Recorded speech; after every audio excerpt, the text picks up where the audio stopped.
এবারে বাজেটে বঞ্চিত বাংলা। বিহার অসমের ঝুলি ভরলেও রাজ্যের প্রাপ্তি শূন্য।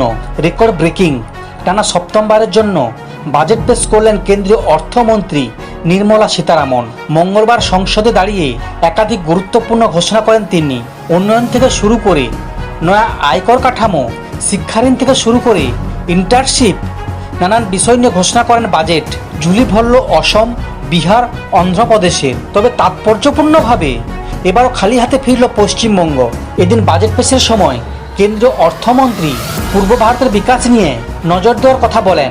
নির্মলার কথায় এক্ষেত্রে বিহার, ওড়িশা, পশ্চিমবঙ্গ ও অন্ধ্রপ্রদেশের উন্নয়নের দিকে নজর রাখা হবে। ব্যাস এইটুকুই। এরপর সম্ভবত আর তার বক্তব্যে উঠে আসেনি বাংলার নাম।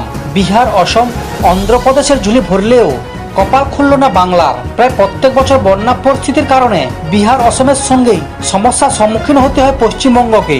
তবে বাংলার জন্য তেমন কোনো শব্দবাক্য করতে দেখা যায়নি তাকে। নির্মলার কথায় সেচ এবং বন্যার কারণে বিহারের মানুষ অসুবিধার সম্মুখীন হন। সেই জন্যই 11,500 কোটি টাকা বরাদ্দ করা হলো। কোশি নদীর বন্যা নিয়ন্ত্রণ ও সেচ প্রকল্প বানানো হলো। একই সঙ্গে অসম প্রসঙ্গে বলেন, অসমের বন্যা নিয়ন্ত্রণের জন্য সাহায্য করা হবে। প্রায় প্রত্যেক বছর বন্যা পরিস্থিতি তৈরি হয় উত্তরবঙ্গ।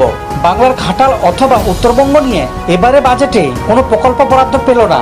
স্বাভাবিকভাবেই এই বিষয় নিয়ে সরব হয়েছে রাজ্য সরকার। বাজেট নিয়ে এক্স হ্যান্ডেলে তোপ দাগেন তৃণমূল। জোড়াফুল শিবিরের তরফ থেকে ইউনিয়ন বাজেট 2024 কেটে লেখা হয় অন্ধ্র বিহার বাজেট। ওই দু রাজ্যের ঝুলি যেভাবে ভরানো হয়েছে তা নিয়ে ঘুরে কটাক্ষ করেন তৃণমূল।